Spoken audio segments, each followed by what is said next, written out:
Very well. I believe we will continue then. And let's come up with our second character. Our first one was...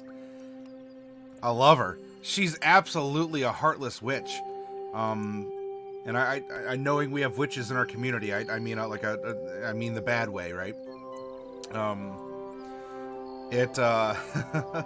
That's why I love this process. We don't know who we're gonna get, what their motivations are. And we come up with some just genuinely cool characters. And it's time to build our second cleric to test out in another capacity, presumably, what kind of a Twilight cleric we're going to be having. Hark, will you get us started with a percentile roll in chat, please?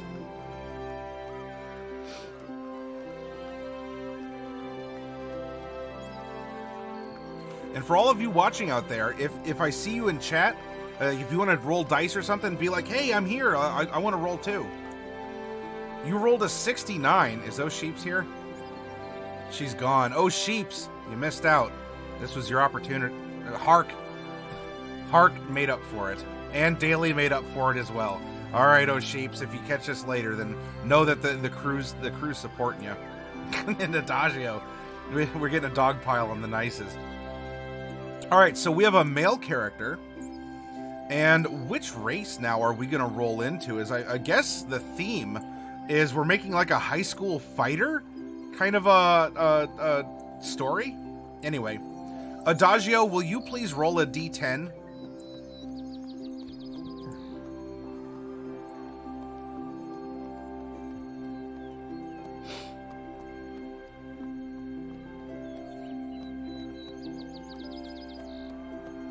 Lands on a 2. Now we have a dwarf. We have an elf and a dwarf. Okay. Daly, will you please roll a d4? 1 or 2, it's a hill dwarf. 3 and 4, it's a mountain dwarf.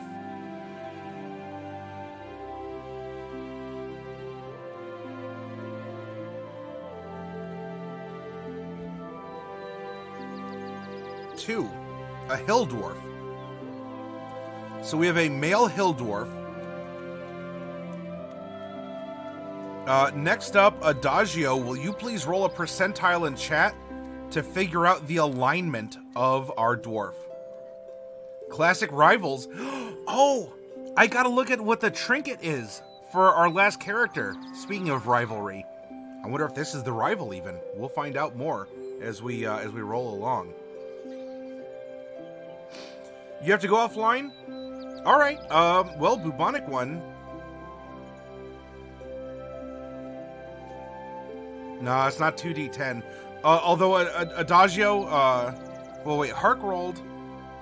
Daly rolled? Okay, no. Yeah, so this is Adagio's roll. Exclamation point 1d100.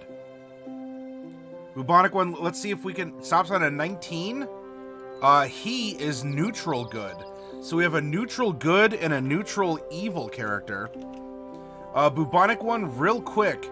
Will you roll another percentile in chat to find out if we're taking any feats or if we're going all natural and taking stat bumps instead? Stops on a 66. Close, but whereas our princess took all feats to customize herself, we're just a big lump of ourselves. So we're going to go all stat bumps. No, I get it, Adagio. It's fine. Ivlon would be proud of you.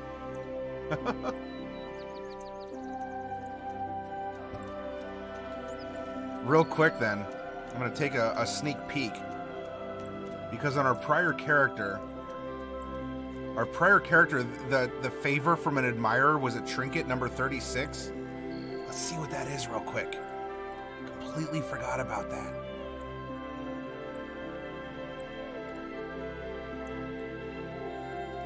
A vest with 100 tiny pockets. A vest with 100 tiny pockets. Well, this could build into our current character we're making, or this is going to be a compelling NPC elsewhere in the story that we're making by virtue of creating player characters. that are establishing a world.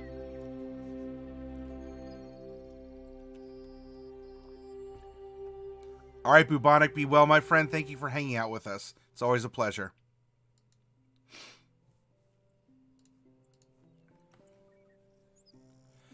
You're working on generating a random character generator for FOE. What is FOE? Now, what is our background? What is our background going to be? Who do we have? Oh, hi, Raichi. You come back? Did you find your ball? Did you find your ball? I said the magic word here.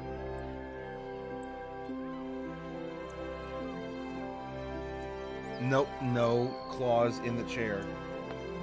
Nope, claws out. Come on, bud. You're better than that.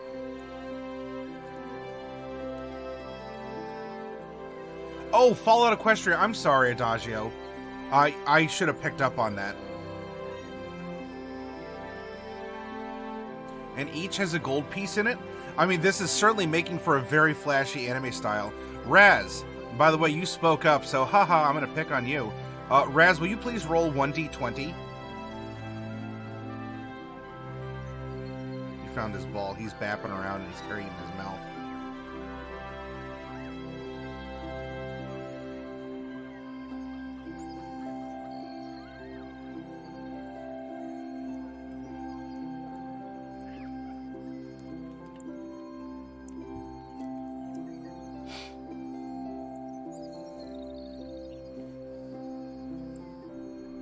Stops on an 18 in Urchin. He grew up in the streets, may or may not have had parents or friends. Urchin background. Now, there's nothing special. There's no, like, you know, what kind of a merchant are you or the like. That just goes straight into personality traits and, oh my goodness. He just wants to be friends with our other character, and she just keeps stepping on him. And he's not the type who actually likes getting steppies.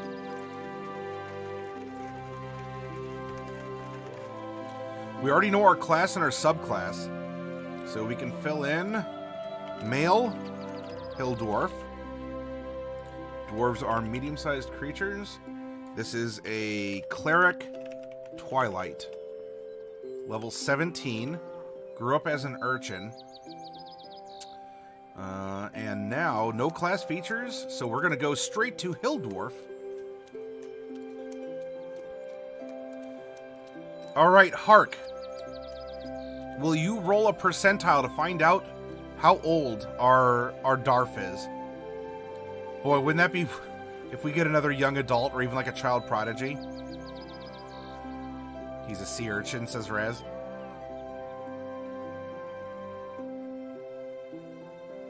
Stops on an 8. We have another young adult.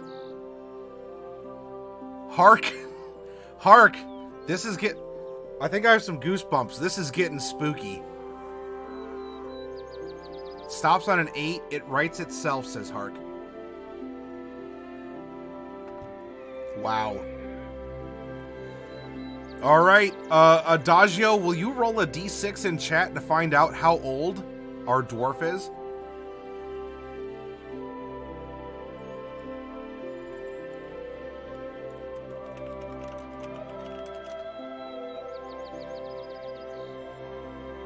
He is 14 years old. That is like prime save the world anime age. I mean, you're older than a Pokemon trainer, which is fine. But like 14, 15, that's just when you're getting ready to enter high school, and that's when all the cool stuff happens, where the entire world depends on you. All right, our base height starts at 3 feet 8 inches. We're going to add 2d4 inches to his height. I rolled a 4, so he is 4 feet. 4 feet exactly. You know what, Adagio? I'm kind of getting the vibe that this is exactly what we're building into. This story has to be told, and the characters are just coming to us to tell their tale. And she is, yeah, so this must be the rival. And so this poor dwarf is getting picked on by a bully senpai. Oh, pardon me, hiccup. Pardon me. This is like right by my freezer. And so it's so cold, like I took a sip and I just went,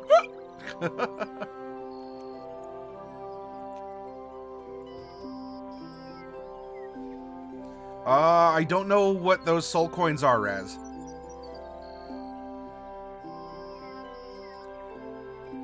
But presumably?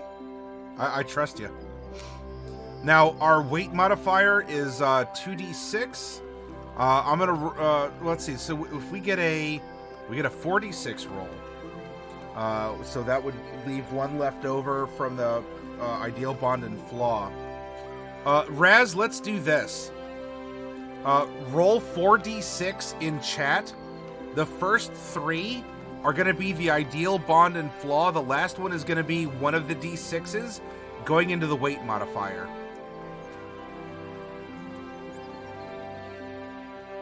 And then, Daily, can you roll a d6, 1d6 in chat?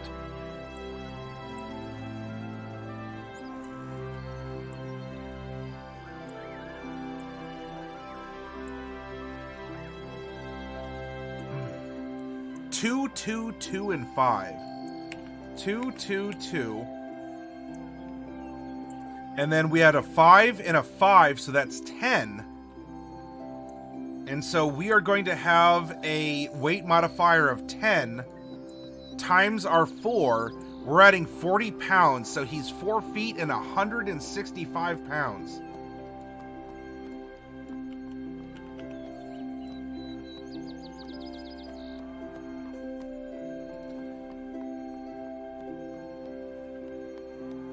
All right.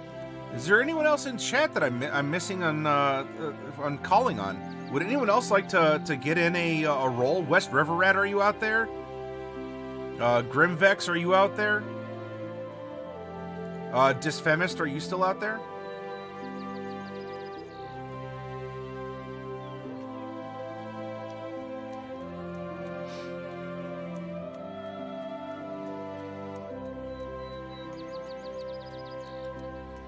He's stocky, yeah.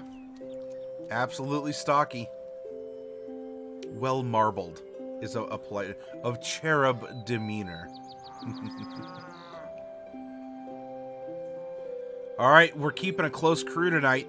Adagio, roll a d8 and I'll match your d8 and we're... Oh, hang on, wait. Hey, just otherness, we're rolling a second... Oh, Daly's off to bed. All right, thanks for letting me know. Sleep well, my friend. Otherness, we're making a second Twilight character so that we can compare and see how different builds of the same class and subclass can be different and to explore different angles of the same subclass. All right, Otherness rolls a d8, a 5. I'm going to match that with a 4. Our personality traits are 5 and 4. Very good. All right. Once more, we have the outline of our character. We have the base information, and it's time to discover, oh, our poor Kohai, to our senpai of our high elf, who is using her powers for self-gain instead of being perhaps a more optimistic, or our poor downtrodden kid who just wants to live a life of not what he escaped from, question mark? Anyway, the story, it's gonna write itself, so let's just delve into it, huh? Chapter 4, if you are playing along at home, we're scrolling to the very end, to the final background in the player's handbook.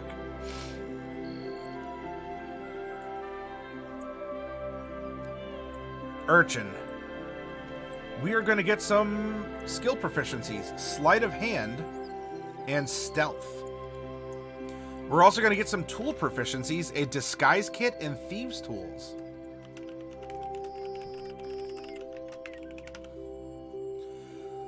Oh, some equipment. We are going to get a small knife. Now, you can talk to your DM, and that might end up being a dagger.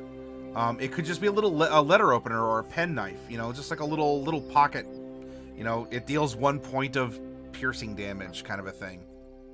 But these are also some role-playing prompts too. So we carry around a small knife, a map of the city you grew up in. So let's put small knife, map of the city. A pet of some kind. This is suggesting a mouse, but maybe we have a pet, something else that's more appropriate. This is such an anime, my goodness. And a token to remember your parents by. Are our parents dead? Did they scrape up everything to send us off to this elite private school to develop our powers or something? So we have our token of remembrance is going to be another trinket. And this is going to be trinket number something. Switchblade, he is a street urchin? It could very well be. If the other characters made this week end up as perfect opposites that fit being the friends, team rival fights. The evenings will tell, Hark. We'll see how the story unfolds. Raz, will you please roll 1d100 in chat so we know what our parents gave us before sending us off to this elite school where we have a bully senpai?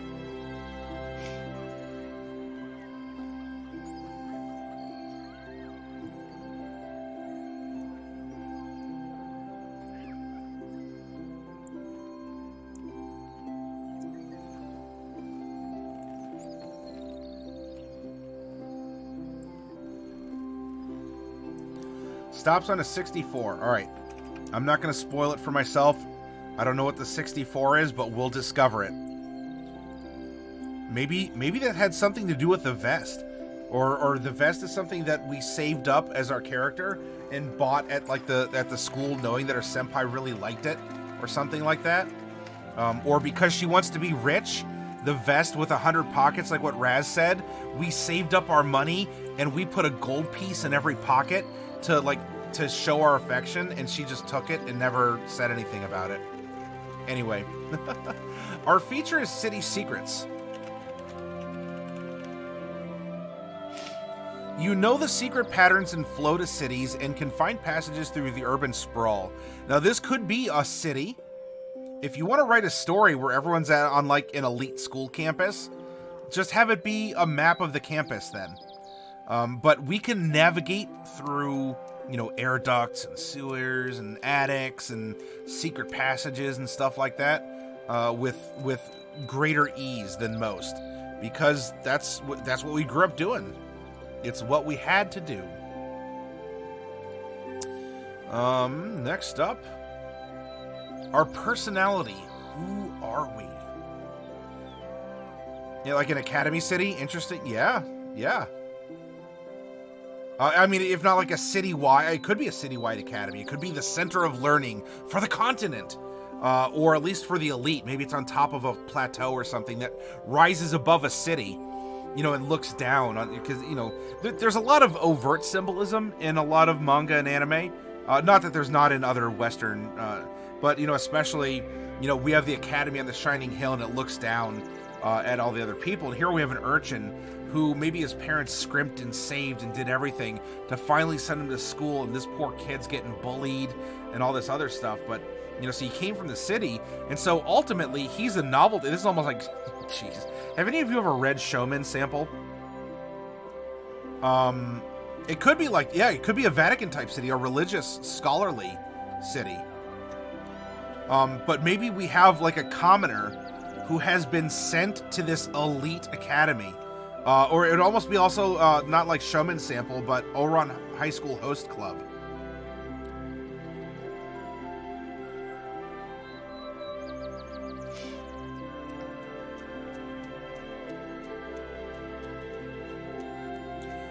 Maybe, Hark. We'll find out. I don't want to get too far ahead of ourselves when we still have our second character to worry about.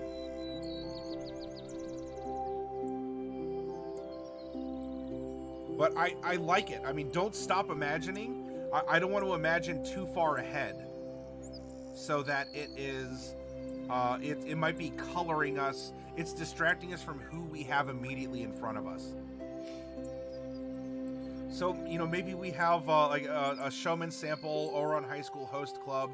Kind of work from the bottom is now here and is among the uppity ups of society. And the elves might very well look down on the dwarves who, made the stone city that surrounds it, but the elves live in on top of the wooded mountain, or something like that. I'm throwing ideas out for this character so we can glom on and work with him. Now, what's his personality? His personality, number 5.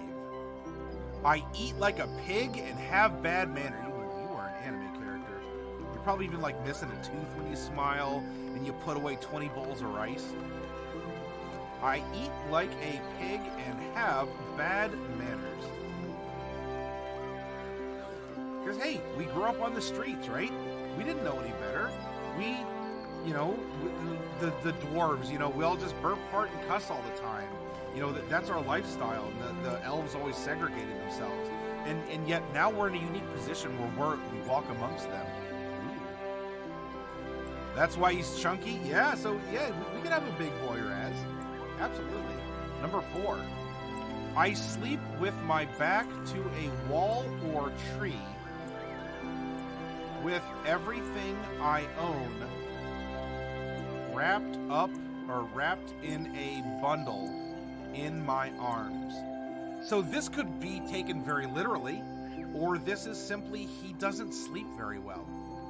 He has bad dreams of what happened in his life that helped or hindered him to get here. And so he might sleep in a dormitory bed, but he sleeps fitfully. He has these bad dreams, or he'll wake up.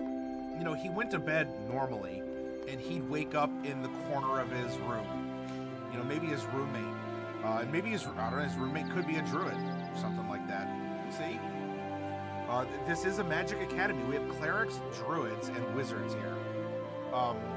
Maybe his roommate finds him often just kind of curled in the corner, even though he went to bed in the top bunk.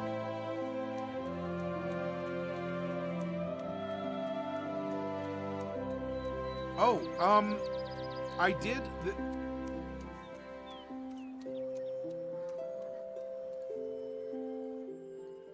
Let's try... I'm sorry about that. There was something that I adjusted, and it must have had a more dramatic effect than what I thought. Does this sound better to you all? And Big Sam, hey, welcome. Generally, there is kind of a rivalry. That's better? Okay, I'm glad. I made an adjustment, and I forgot to... I touched the one thing, but I didn't touch the other thing, and it caused a wibbly wonk. That's a technical term.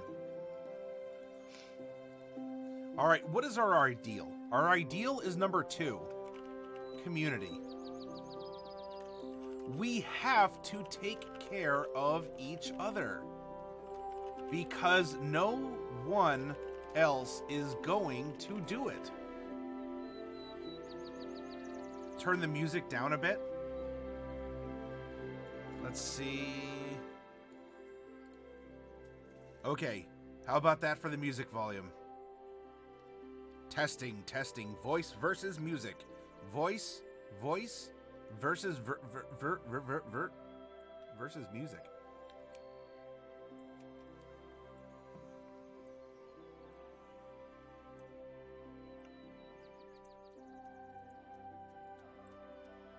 It's great? Oh, good. Thank you for letting me know. We have to take care of each other. We are an idealistic protagonist.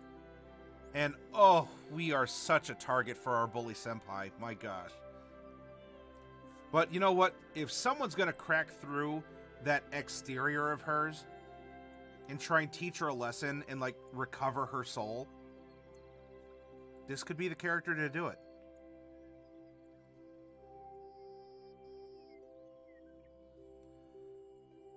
Sorry about that, Hark. I hope no one woke up. My bond is number 2. I sponsor an orphanage, pardon me, to keep others from enduring what I was forced to endure. All right, so we're 14 and we're sponsoring an orphanage. Now, does this mean that maybe are we paid a stipend by the academy, like a living stipend?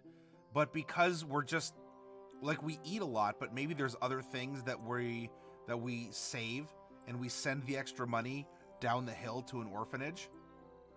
And it doesn't have to be an orphanage. This could be a faith. This could just be a neighbor family, a friend of the family, something along those lines. The orphanage is a prompt to consider a receiver of the money or influence or some other expendable commodity.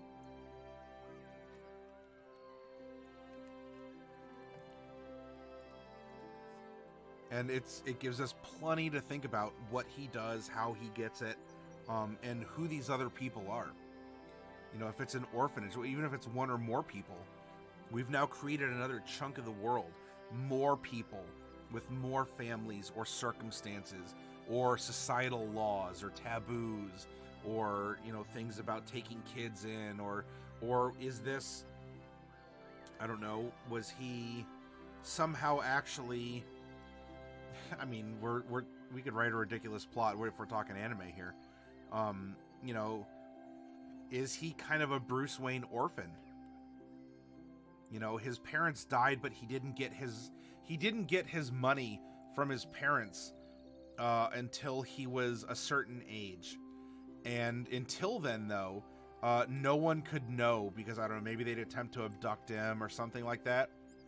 And so maybe he was always followed by someone in his family to protect him, but he had to grow up on the streets. He had to, you know, get his nose bloodied and a tooth knocked in because no one else could know because his life could be at stake until finally he was old enough to attend the academy and to go into this, like, super secure, like, elite school. And then the kid's whole world, the dwarven kid's whole world changed. And he realizes he has money and all this other stuff, and it completely blows his mind that for the last 7 years or something, he's had to struggle and all this.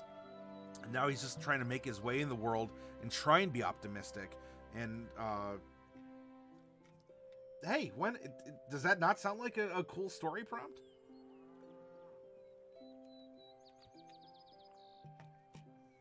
Volunteer work? Oh, volunteer work, yeah, instead of actual money. Yeah. You're a cleric, Harry. That's what we're getting towards. And our flaw, what is our flaw? Because we are all flawed creatures, even if we are protagonists in an anime. It's number 2. Gold seems like a lot of money to me. Whoop. And I'll do just about anything for more of it. Uh-oh. Our flaw is our bond to our cruel senpai. Oh, wait, I'm sorry. The ideal. Oh. This poor dwarf. Oh my gosh. His flaw is playing into the ideal of his senpai, and you know she's using him for money, which is exactly why he gave her the vest that had the 100 gold coins in it. He wants it because he wants her approval. And he sees how much it does for people.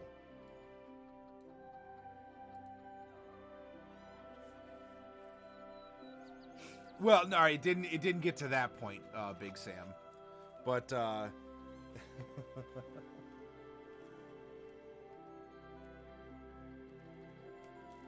oh, the story writes itself, my friends.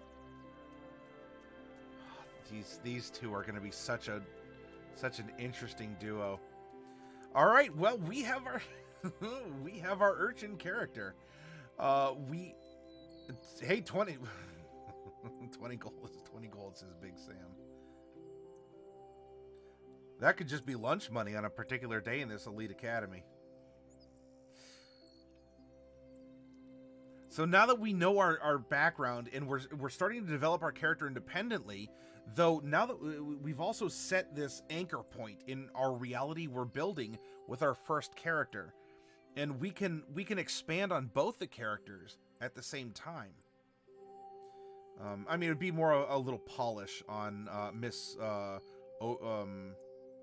It's almost spelled the same backwards and forward, but Ujo, to make it sound elven and not clearly Ojo-sama.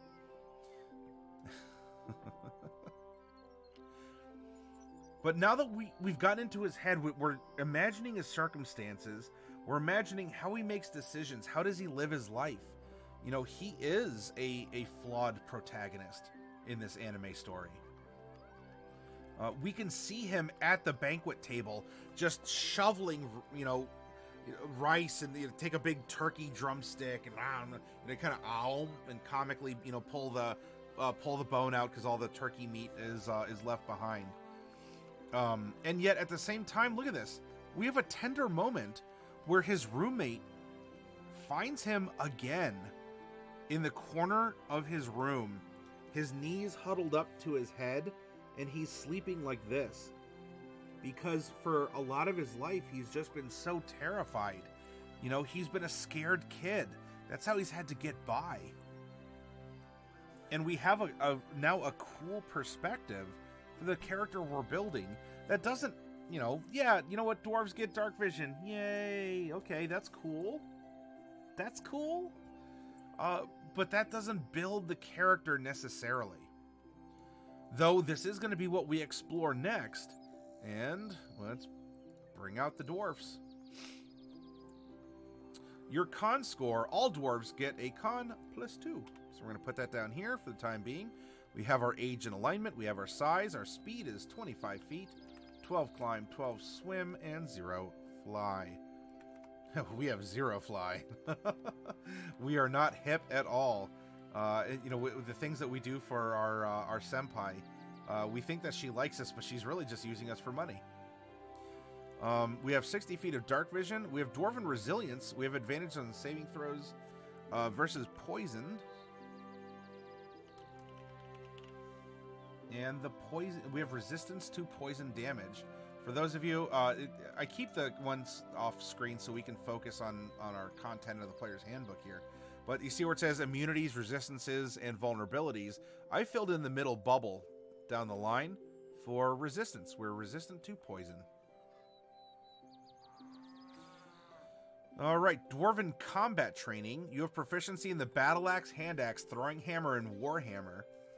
This complements the elven training very well, though we know from our prior character we're going to get martial training anyway, so it's not necessarily going to matter. Our weapons are gonna be simple and martial, and our armor is going to end up being all and shields. Tool proficiency. You gain proficiency with the artisan's tools of your choice, smith's tools, brewer's supplies, or mason's tools. Oh, after fall, hey, take care of yourself. Do what you gotta do. Shukan? To buy the gachas? No, if you gotta get groceries, that's fine, Shukan. There's 27 left, so it's a pretty good chunk anyway. I do not want gachas to compete with your food bill. So after this program, I'll reset it back up to 50. They'll be refreshed with, more dice and other fun stuff. So it'll be fine.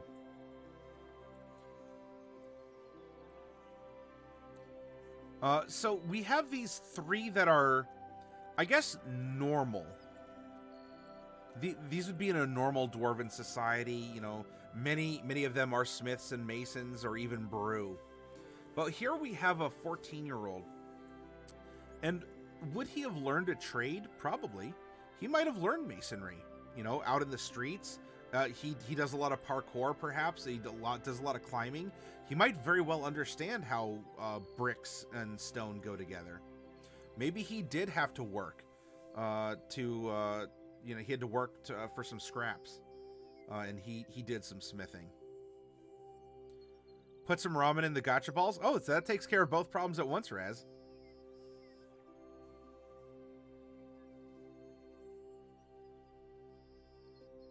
Sounds like Ian Fleming, James Bond, orphan that was drafted into an institution and given an expense account. Yeah, so being a part of this elite academy might bestow a dispensation of money, and so he just hoards a part of it. Mason or smithing. Now, what we can do, if we want to reflect... Okay, Wolfblade. We can, in this instance, make it appeal to our DM, who might understand the circumstances of what we're going for. And if we go back to Chapter 5 for equipment... 1, 2, 3, 4, 5, 6, 7, 8, 9, 10, 11, 12, 13, 14, 15, 16. There are 17 different artisans' tools.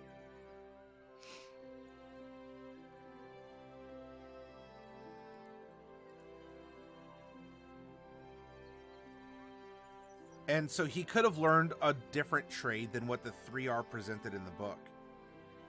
And if we go about this, after Fav, will you please roll 1d20 in chat to find out what our little orphan did to help get training? Because this could also have an impact on other parts of his personality, or the way that he thinks, or the way that we continue to build him. Stops on a 12.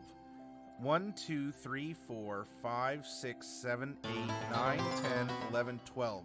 Painter's supplies. And Azo11, thank you very much for the follow. Welcome. Painter's supplies.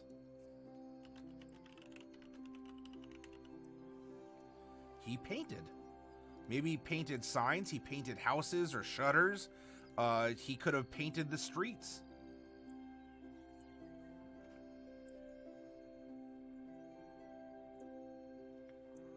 But we have a painter.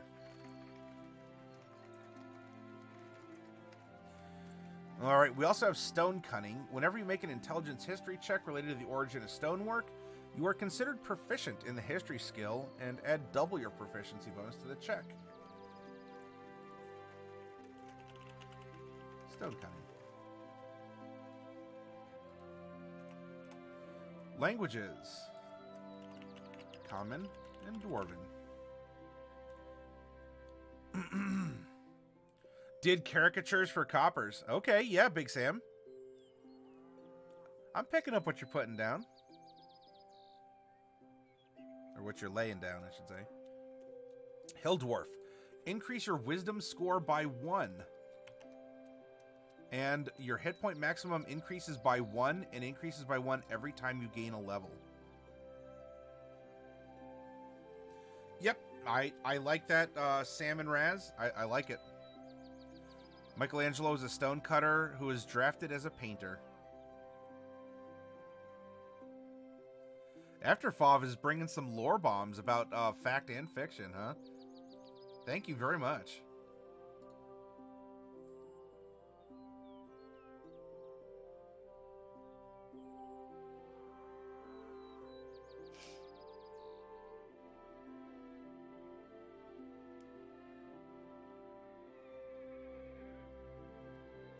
That seems to be what the consensus is, Hark.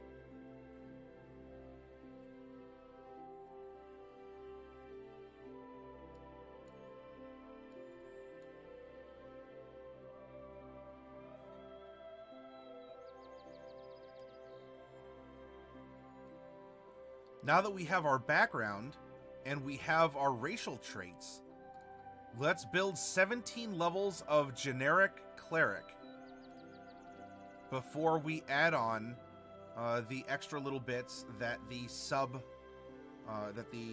subclass is going to bring. Adagio, yeah, if we have another roll, that's fine. I'll see what we end up with here.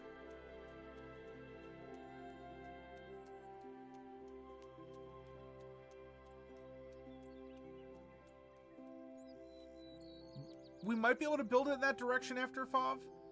Given his Urchin upbringing, he wants to sponsor, and again, either sponsor an orphanage can be directly, he does just that, or there's a charity or something else that he that he pursues, and honestly, his bond could be the manipulation of his senpai, where she says, "Yeah, keep giving me money. My family runs an orphanage in the city below, so if you give me money, you'll be directly supporting the orphans."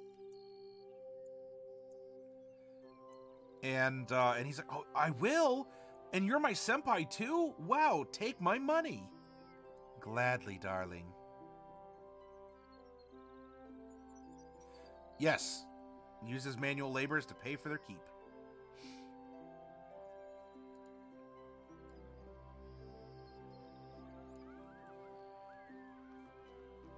Okay, we have 5 cantrips. 2, 3, 4, 5. We also have a proficiency bonus of a +6. So we're going to add that in there. We have some spell slots. 4, 3, 3, 3, 2, 1, 1, 1, 1.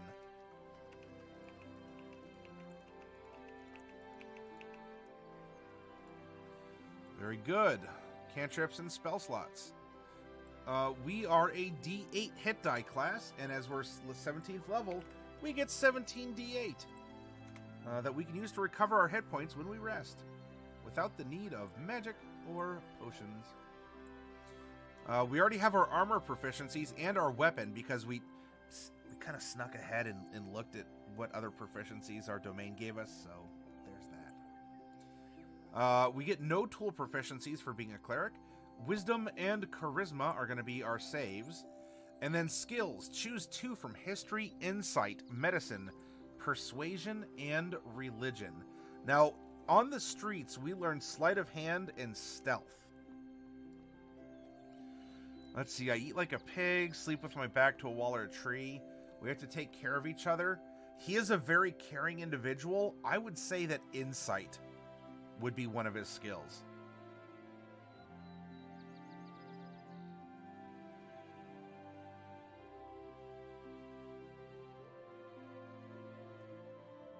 And he'd do a lot for money.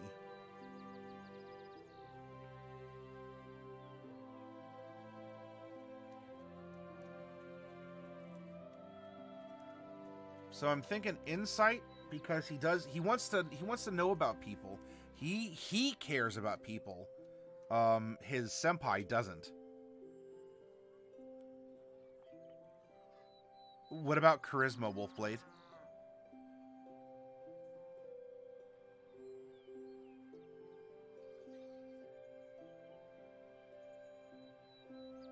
And Big Sam, you had a similar idea for the orphanage for a character you're fleshing out?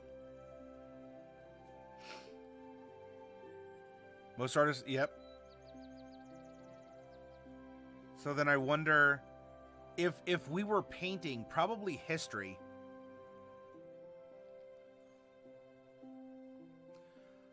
Knowing historical figures, knowing works of art, knowing, because history is a lot of things in the skill reduction of 5th ed characters. History is noble houses, their colors, their sigils. History could even have some overlap with other intelligence-based skills as well. It would be a difference between an archaeologist talking to you about,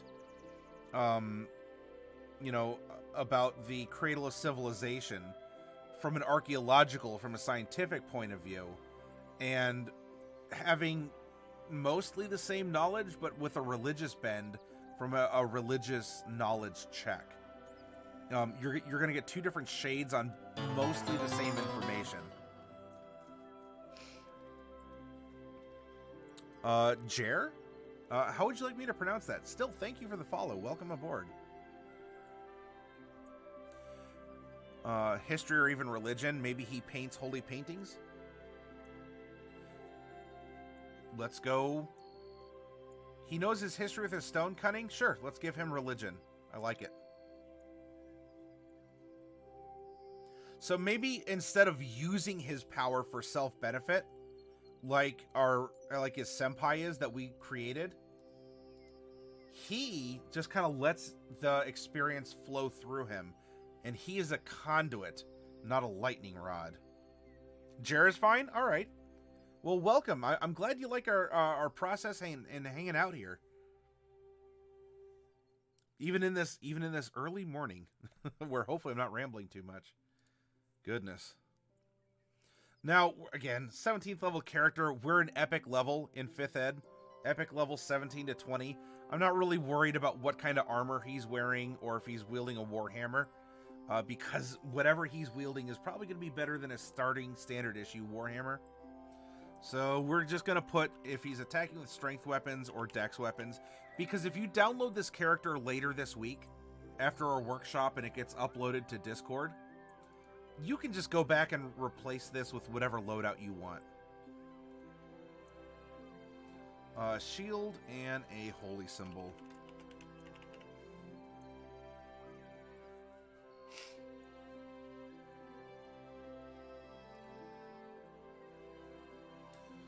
All right, we are going to get Channel Divinity.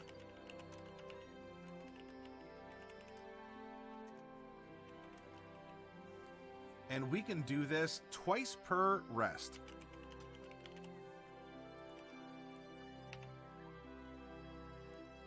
We are going to get to destroy undead CR 4 or less because we are 17th level. And we're also going to get Divine Intervention at 10th level.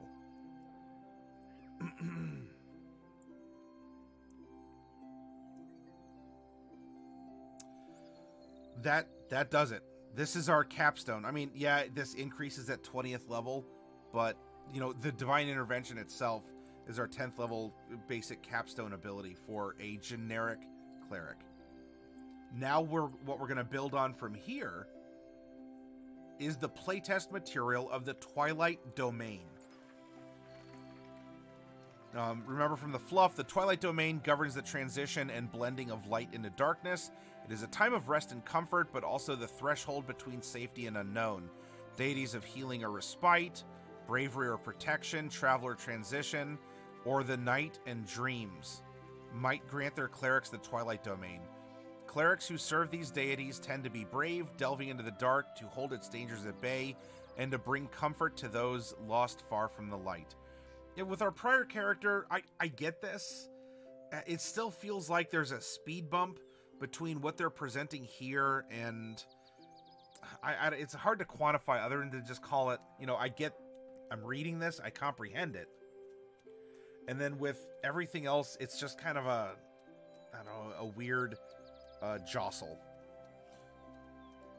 So we're not worried about the spells and all that just yet. Aside from the fact that we're going to get some domain spells, and all clerics of our level are going to get these same spells. This is standard issue. This does not go against our other spell options. So it's not necessarily going to affect, you know, our whatever spells we might have as a loadout or a spell suite. Fairy Fire. Ooh, pardon me. Sorry, I had some soda earlier. Sleep. I don't want to be rude on camera here. Darkness. Invisibility. Aura of Vitality. Leomund's Tiny Hut.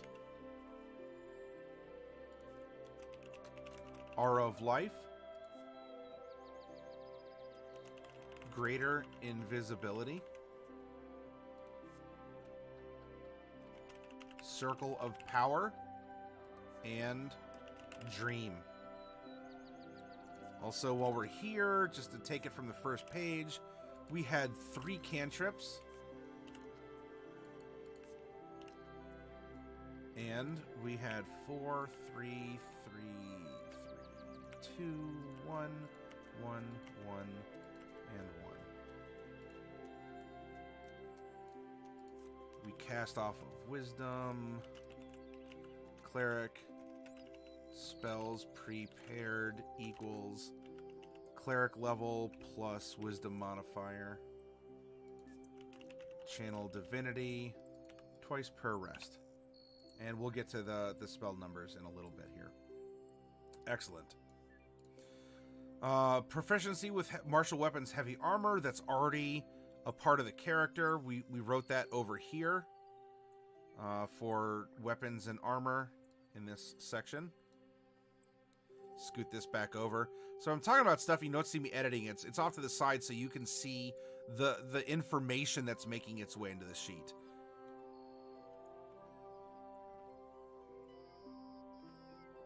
He could be negative with no weapons and he still wrecks.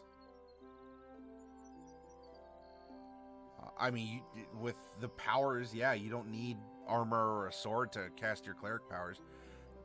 Just says he may be naturally favored by the Twilight deity, which is what makes the other work so hard to supplant out of jealousy. Oh, yeah. So, yeah, she has to go out of her way to always try and beat him, and it seems to come natural, and it makes her upset and spiteful. I like that otherness. I like it.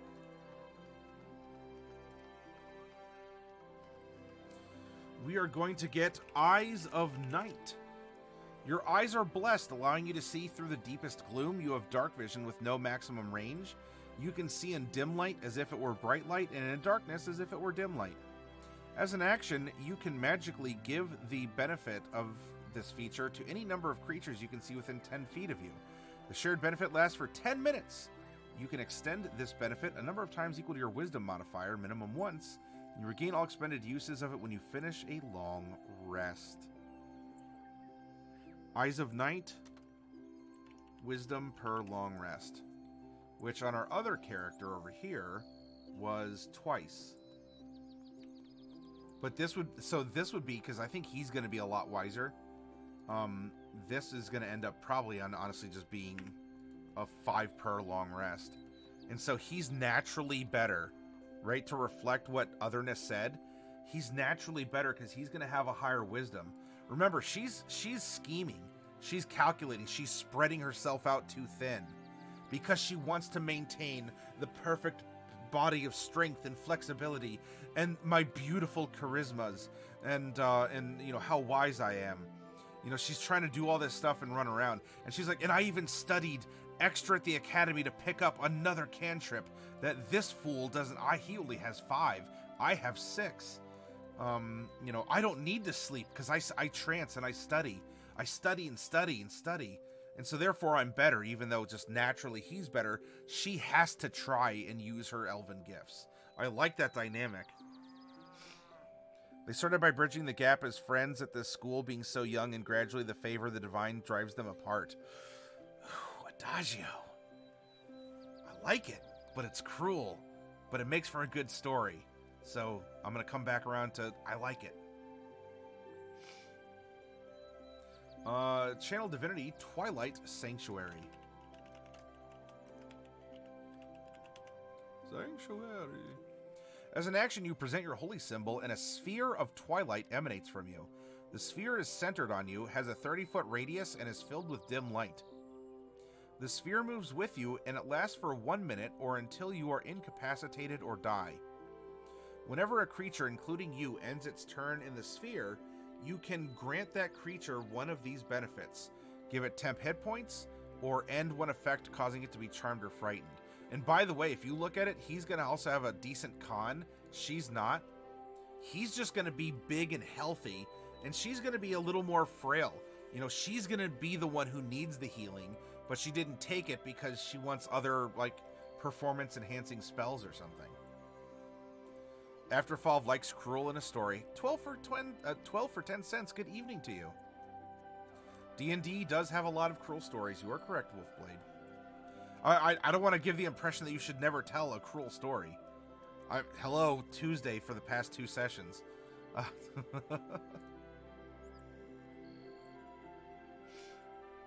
Alright, next up, we get Steps of the Brave. You draw strength from your connection to Twilight and find yourself at home within its dark embrace, gaining 2 benefits. You have advantage on saving throws against being frightened, and you, if you are in dim light or darkness, you can use a bonus action to magically give yourself a flying speed equal to your walking speed until the end of your next turn. So Flight by night.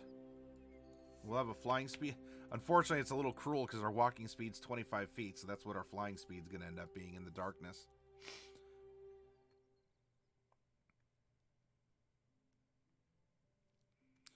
Which, by the way, this would combo, if you're in dim light or darkness, this would combo with the Twilight Sanctuary.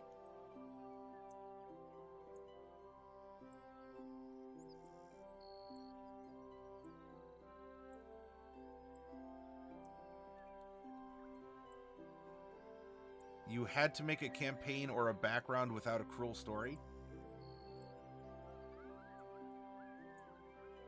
Was that difficult, or what's the lead up to the statement? However many up for grabs. Yes, the power of Twilight will be given to the worthy. I judge the Urchin worthy of Twilight's power.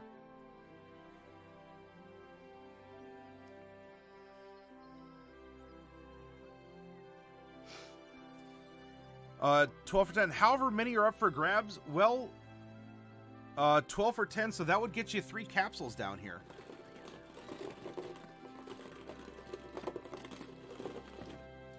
But if you could hang, I don't know, are you in a rush 12, or should we continue with the character?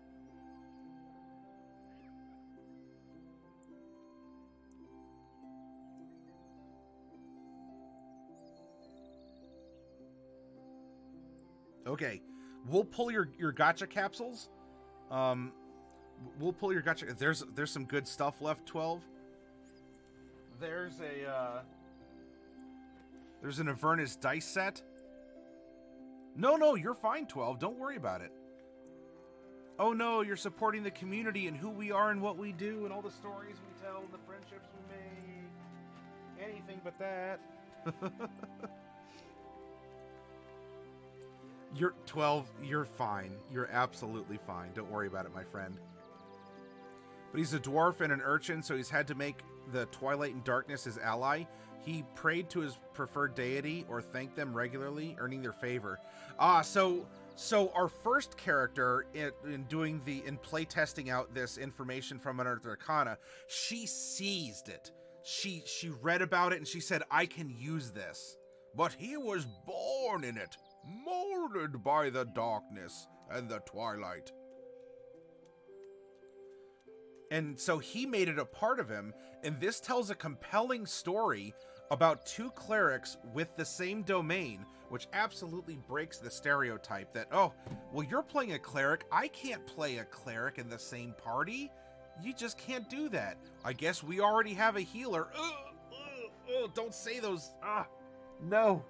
Don't say those words. Get those thoughts out of your mind, please. You can have an entire party of clerics and everyone is a unique character, and they all don't have to heal.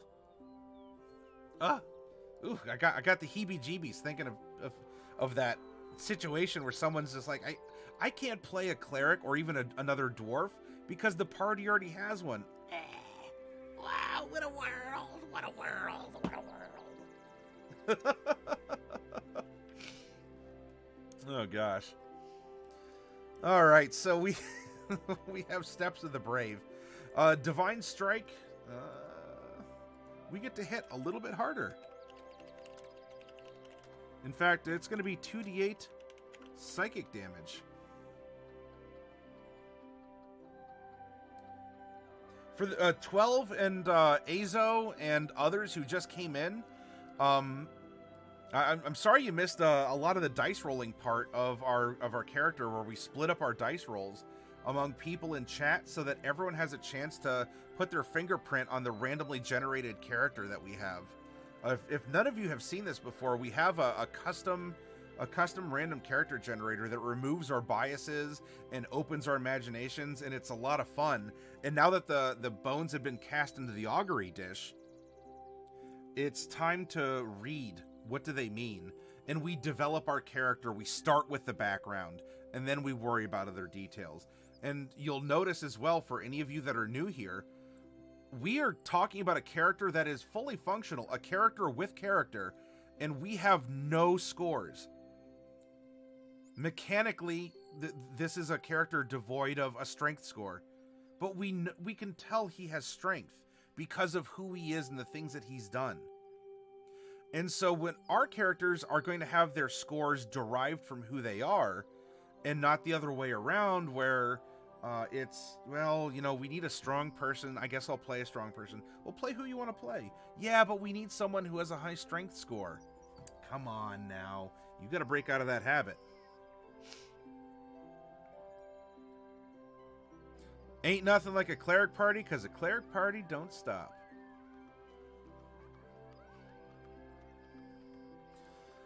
And lastly, our capstone ability from our subclass is Midnight Shroud. You can harness the shrouding power of night to protect your allies and stymie your foes. Whenever you cast the darkness spell using a spell slot, you can choose a number of creatures that you can see, including yourself, equal to your wisdom modifier minimum 1. The chosen creatures can see through the darkness. 17th level, epic level. It's not broken. You can do ridiculous stuff from 17 through 20. Again, this might complicate some combats because now we have people with different visions and different levels of darkness and such. I don't think it's especially onerous, and if you're already playing up to 17th level, you've gotten used to scaling your combats around battlefield modification anyway, because of the dim light and dark night and dark light and other things, dark light and darkness that a character like this would bring to your tabletop. So it's a presumption on my behalf. I'm going to presume though that you've played enough to get to 17. As a dungeon master and allowing this, you're already aware of what you might need to modify in the battlefield to still pose, good challenge and not slow down combat. So everyone's like, well, I gotta check, is that magical darkness or normal darkness? Well, it's dim light and I can see through that, but does which this can bring up, just as a warning. This could cause these sort of hesitations or concerns. So you will need to look at it as a dungeon master in that regard of what will it do to the flow of your combats or to exploration or tactics.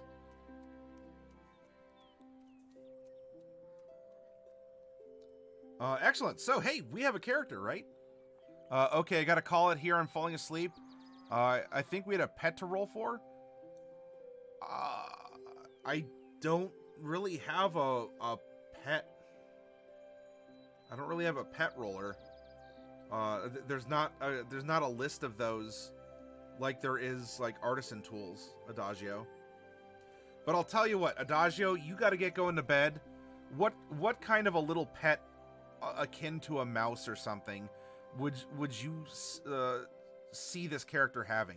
We've talked about who he is. We've talked about, what he's done, where he's grown. Let's give him a pet. If not a mouse, then what? What do you think we would have a non-magical bond? After Fav is thinking a ferret.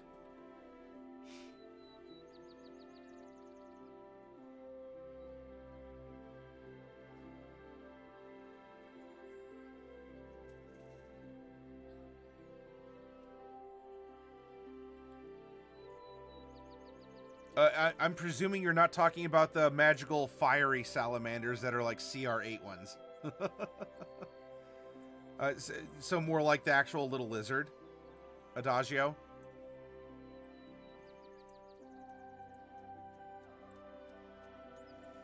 A cave-dwelling fire lizard. Yeah, like the little, like the actual little IRL salamanders. Sure. Little lizard. There we go.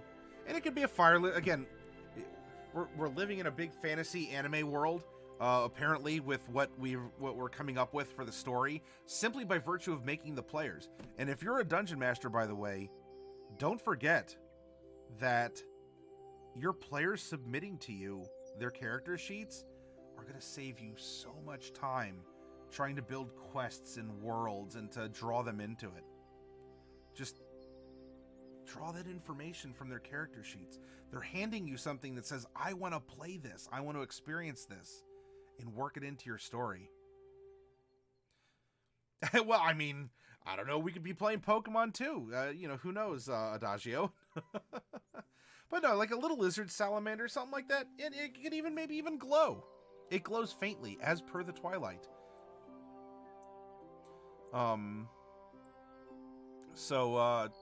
Yeah, it's run it by your DM, whatever you'd like in that regard. So now it is time, we have the chassis of our character, and it's time to drop the Hemi into it. We're going to use the standard array of 15, 14, 13, 12, 10, and 8. Average Joe, welcome. Good morning to you. Most likely morning. All right, for sure. We have someone, he's not too charismatic. I don't think. I'm not getting because he's had to grow up in tough times. He's only 14. I think he's compassionate for other people. I am absolutely fine putting the 15 in wisdom. And for those of you new here, you might be like, "Well, what do you mean? You have to put the 15 into wisdom. This is a cleric. They cast off of wisdom. You have to have the highest wisdom possible at all times." Nay, nay, you do not. Our first character is level 17 and has a 15 wisdom. She'll cap out at a 16 wisdom at level 19.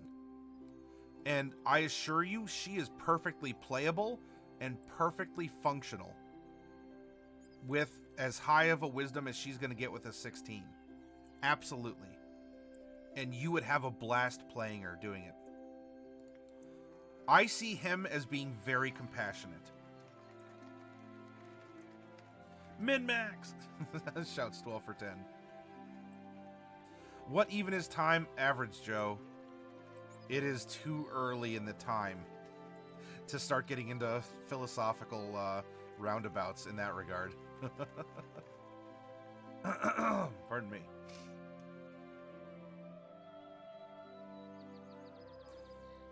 Now he also had to grow up in the gutters and the streets. I think we can get away with a 14 in Dex and a 12 in Con. I think that we should put a 13 in Strength.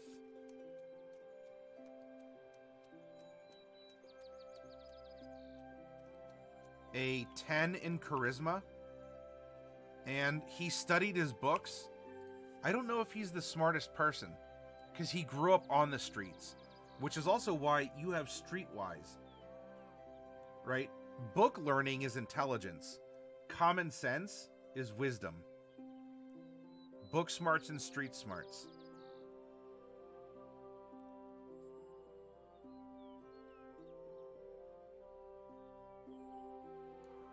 And so I think he is also low intelligence, which honestly is a bonding point between, even though she's a cruel senpai, I think this is actually an excellent opportunity for your characters if they have a low intelligence and it's shared, even if they're antagonistic, or at least one's antagonistic towards the other, because this is now a shared weakness where they can both grow. Now, our Himedare character is going to say, I have a 9 intelligence. That beats my stupid Kohai's 8. Oh, which may be true. She studied one extra book than he did. And you know what? She wants to brag about it. But generally, they're on the same level, and they actually will have to work together to overcome the same problems, despite their differences, despite his gullibility and her manipulation, despite his natural grace and hers that has been taken. They still will have to work together to solve things with their minds. And I love that. I love that in a dynamic between characters. It makes for great storytelling, and when you as a player lean into your character's weakness and say, yes, I am weak. I'm not a Mary Sue. I'm not perfect. Or you say, well, I have an 8 intelligence, but I'm just going to get a headband of intellect anyway at level 5, and then I'll have a 19. Come on. What are you doing? This is an awesome weakness because it allows so much exploration and commonality.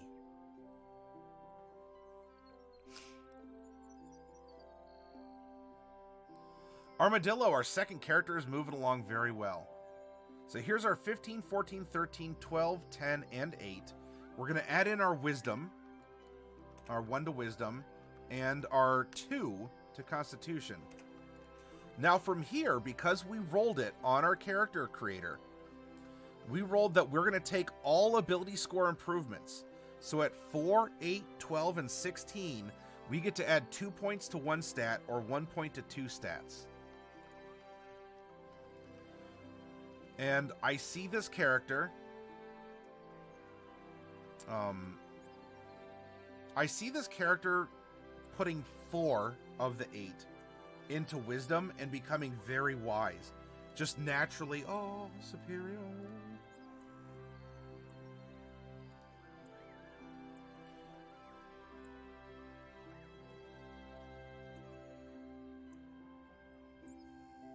And from here as well, she has a 13 that'll get capped out at 14 at some point. I think here as well, he can surpass her. Because he is gonna go, I think we should put 2 points into strength to bring that up to a +2 at least, if not a +3 with a 17. Well, or more specifically, consider this. Actually, you know what? I like strength and wisdom. We're gonna do that. And by the way, having an odd number in your strength score, if you get an itch about that, you're like, no, I need the modifiers. I need even numbers for modifiers. Remember, your strength score confers mechanical benefits to your character. So even if you're floating a random 1 on your character and you have an odd score, you're going to be able to push, pull, carry, lift, drag, etc. more at 17 than you could at 16. So there is a mechanical benefit. So Big Sam, a way to look at this score, or rather the modifier, would be a general education that would touch on history and arcana and things generally. If you have an 8 intelligent character, or it has a score. In religion, we have studied religion religiously, because while everything else is going to be at a -1, you know, we grew up ignorant or sheltered or something along those lines. When it came to studying the books, we have a +5, and that's not insignificant. We have a +5 to recall our religious books. So we have a focused education, not so much a broad education. Strength is 3, Dex 2, Con 2, Wisdom 5, Charisma 0. And by the way, this is fine too. We're proficient. You should have put something in Charisma to build your character. Your character will get into situations or out of situations or account for situations which are a part of his or her weakness. We're not a very charismatic person. And sure, we get a +6. That's fine. That's, you know, in the cases where we have to repel something that's causing a charisma save, we're going to be pretty good at it. Are we the best? No. Can we always be the best? Absolutely not. And you know what? If we know that this is a weakness of ours, we're going to take spells, or we're going to have companions that, lo and behold, make up for our deficiencies, while still maintaining a unique character. Deception 0, Intimidation 0, Performance 0, Persuasion 0. Now, we're generally wise. We've had to deal with animals, and we've had to, fix our own cuts and all this other stuff. 11 Insight and 11 Saving Throw. Con is 2. Strength Saving Throw and Athletics is 3 and a 3, 2 and a 2, and an 8 and an 8 for Sleight of Hand and Stealth. Passive Perception is 10 plus your Perception modifier, so we are naturally aware at a level of 15.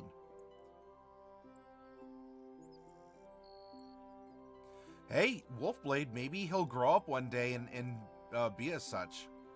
Or what if this is, I don't know, like, what if actually this is, like, her son? I mean, I know we're talking, different sort of campaigns or, a Duragar and a Hill Dwarf, but what does that really matter? I like the bridge building here, if you want to have the characters be connected in some way. How much for a large box? Getting stuff set up, I'll be using a card. If you want a box with most likely a giant in it, it's 13 for the first dibs pull, or 23 for all 4 figures. In the current game I'm in, I'm playing a gnome necromancer. He has a real low charisma, makes sense for a gnome necromancer.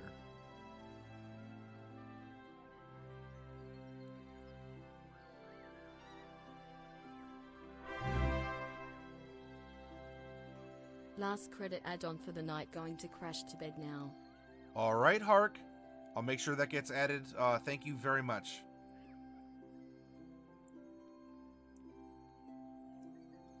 And those little doggos are so cute by the bits. All right, continuing on. Our initiative is a dex check, so hey, +2. Of course, I have a +7. My passive perception's 23. 15's pretty good, by the way. But hit points. At first level, you get your maximum hit die and hit points, so there's 8. And then you get, for your remaining levels of your 17, for the 16 other ones, you get half +1 of your hit die. For all of your levels, so all 17 of them, you get bonus hit points equal to your Constitution modifier. And, being a Hill Dwarf, you get, for every level, you get 1 extra hit point, because you are a tough Hill Dwarf. So here's our simple math in order to calculate our hit points. We have 17. We have 34. We have 80. So this is 114. 121, 131. 139 hit points. 139 hit points at level 17. And what do you want to bet? She has 88. What do you want to bet? She has to rely on her Kohai to step in. He has almost twice the amount of hit points she does. But she's better at this. He's better at that. And that's the dynamic. Armor class is variable. We're level 17. I mean, whatever armor we have, it's not going to be starting armor, so I'm not going to worry about it. If we're swinging a strength-based weapon, this is going to be at a +9, as it's your modifier 3 plus your proficiency, if you're proficient. And for a dex-based weapon, we have a +8. If we're attacking with a spell, as we're attacking off of wisdom, +11 to attack, and a 19 to save versus our effects. Nice.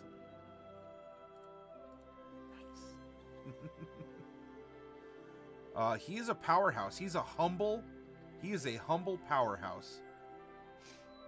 By the way, who's earned himself a name. He's no longer a pile of stats, my friends. If you all have suggestions for a name for this character, you are welcome to throw them out in chat.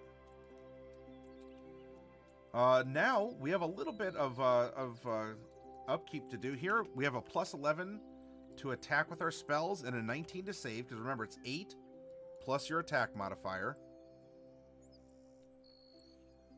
What's the hit points in the bottom? This is just saying current hit points. He is a hill dwarf.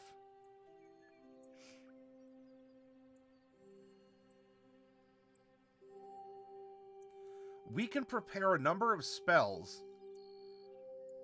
That is our cleric level plus our wisdom modifier. We can prepare 22 cleric spells on top of our domain spells. And every morning or evening, if you're a Twilight cleric, and that's when you tell your, maybe that's when you tell your DM that's when you get your spells, or however you work it out. Among all of the slots that you can cast, you can disperse 22 levels of generic cleric spells. Ta-da!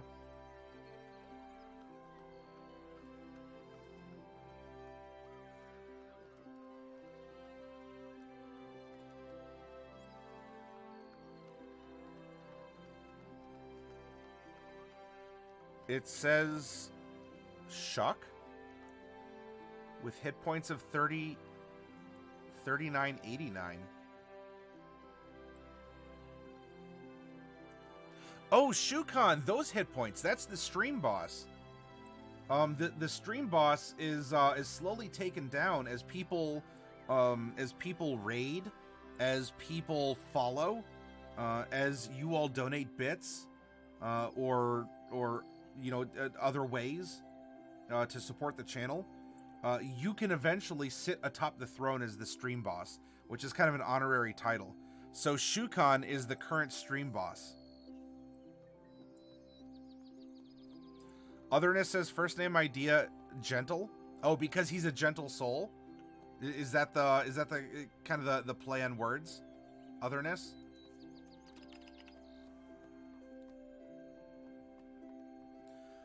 Quarry Copperhammer. Shall we call him Beard Axe Axebeard? I'm open to any name, Raz.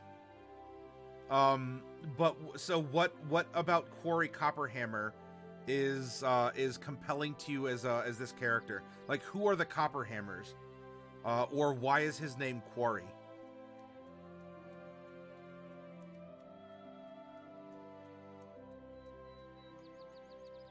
You want to make a gentle soul monk that's always smiling. Oh, that's nice.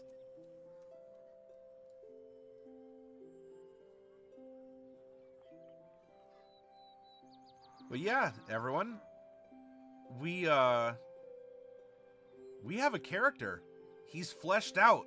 He's actually a tragic hero. And you know what?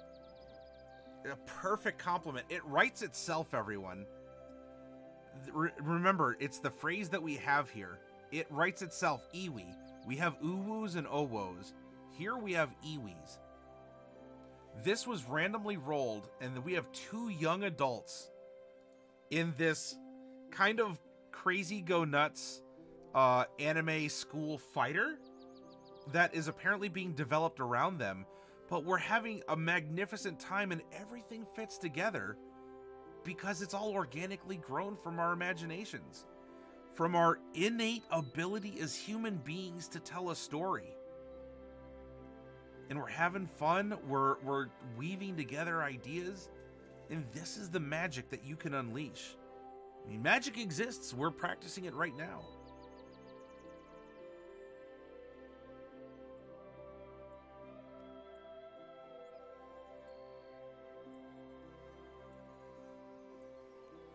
It sounded good, says Raz. Even when he makes your innards explode because you left him with no choice. Jentl Copperquarry? Sure.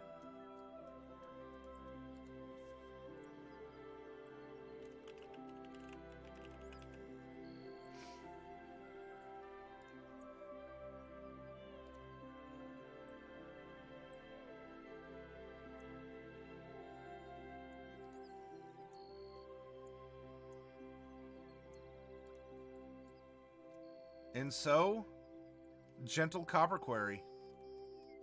Well, quarry. Jentl Copperquarry is made. The compliment to the diva, the high elf, Ama Ojo.